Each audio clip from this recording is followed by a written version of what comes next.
Do you think part of that shift in ideology is, accepting that we're never going to have huge box office numbers like the U.S. films and looking to capture Canadian audiences through those other streams? Right. Well, on the French-speaking side, actually, you've mentioned that Canadian films will never have the box office of American films. Certainly on the French side, Quebec films have had greater box office than some of the competing Hollywood films. So that's an interesting phenomena. In terms of the English-speaking side, a film like Bon Cop or a Trailer Park Boys or a Passchendaele performs as well as some Hollywood films of similar size. The only strata that we don't have is the strata of the huge Hollywood release, like a Batman. And we're not really aspiring to that. What we're aspiring to do is to capture the same audience share that the best independent films from America and around the world would capture in Canada. We talked a bit about Quebec cinema. What do you think they are able to do differently in terms of inspiring their culture to go see their films that we haven't been able to achieve here?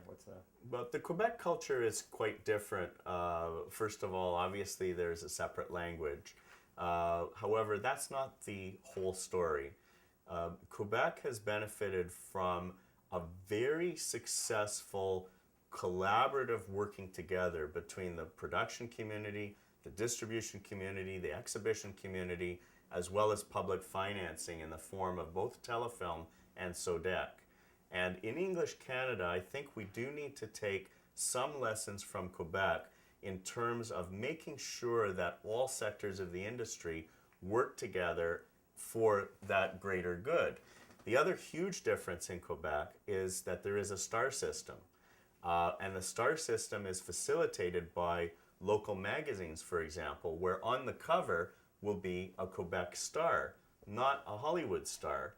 In English Canada, we have to fight very hard in our newspapers, magazines, and other media to argue that a Canadian star in an independent film deserves the prime position as opposed to a multinational star like a Tom Cruise or whomever, who tend to grab those spots. You see a lot of great films and great pieces of storytelling come through this office. And like you said, some of them, they get the attention they deserve and they crack that stratosphere, but others don't. Does it frustrate you when we have great films like, I saw Baby Formula, and I know it had that release at AMC, that's where I saw it, and it didn't do as well as I thought it would have hoped for Allison. Right.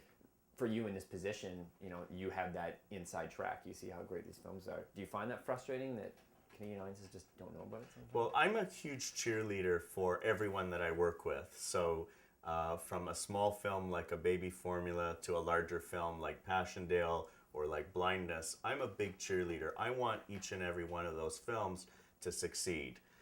The definition of success is something that we really need to look at. So if we have 3 and 4 star reviews, if we have awards, if we have audiences looking at the film perhaps in modest numbers in the theater, but in greater numbers on DVD and on iTunes and by other means, then we can certainly treat that as a success.